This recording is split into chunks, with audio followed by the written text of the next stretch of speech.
resumed after a two-day lull. Sources told the AFP news agency that the M23 fighters attacked Congolese army positions in South Kivu province at dawn on Tuesday. Clashes took place near the village of Ihusi, about 70 kilometers from the provincial capital Bukavu and 40 kilometers from a strategic military airport. The capture of Bukavu would give full control of Lake Kivu to the M23 rebels. M23 has attempted in recent days to advance into the highlands, overlooking the main road to Bukavu to cut off army supply lines. But Burundian soldiers who are in eastern DRC to support the Congolese army stopped the M23, according to security sources. Meanwhile, the African Union is set to discuss the crisis in eastern DRC on Friday at an emergency session ahead of the main weekend summit. There have been growing calls for de-escalation amid fears the fighting could lead to a regional conflict. Let's now cross over to Chris Ochamringa in the DRC capital, Kinshasa. Chris, there are reports indicating that fighting has resumed in eastern DRC and now closer to Bukavu in South Kivu province. What more can you tell us about this?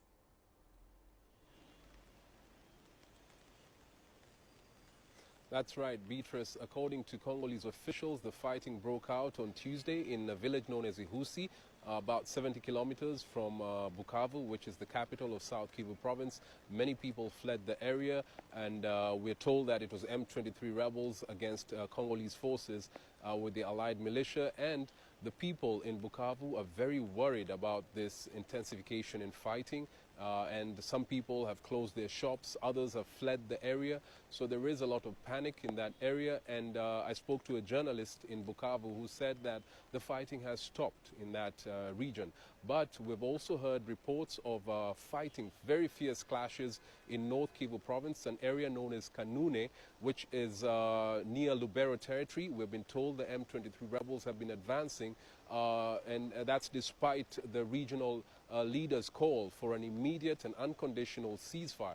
So what's clear on the ground is that this ceasefire is not holding, and both sides, the M23 and the government forces, are accusing each other of violating this latest ceasefire. Beatrice? Well, Chris, the DRC government has ruled out any direct engagement with the rebels. What's the significance of this decision, and are we likely to see further escalation of fighting as a result?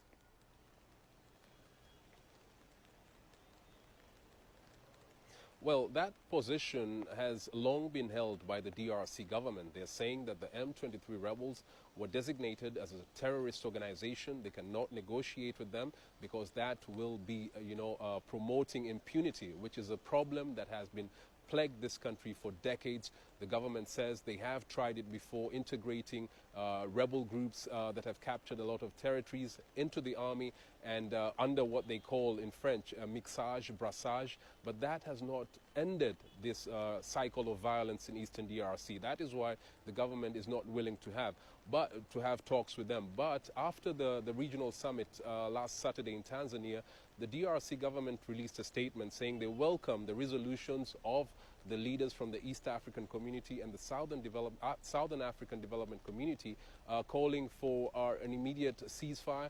They said they want an immediate resumption of the LONDA and the Nairobi process. These are two peace initiatives that are being brokered by the LONDA process by the Angolan president and the Nairobi process by the former Kenyan president Uhuru Kenyatta. So what the DRC government is saying is that they're prioritizing the LONDA process, which has two major issues. One is that the immediate withdrawal of Rwandan troops from Congolese territory, and the second issue for the DRC government to do is to hunt down and neutralize or disarm members of a Hutu militia known as the Democratic Forces for the Liberation of Rwanda, FDLR. As regards the M23 rebels, they want them to join other armed groups in talks under the Nairobi process. That is the position of the government. Now, this hardline position is likely to see a resumption in fighting because the M23 rebels have their demands and they want to hold direct talks with the government. So we are likely to see, an outbreak of violence if this situation continues the way it is, because the DRC president a couple of weeks ago said that they're planning a vigorous and coordinated response to reclaim all their territories. Burundian troops are also supporting the DRC, so there's a likelihood of an outbreak of a regional conflict if this kind of rhetoric continues.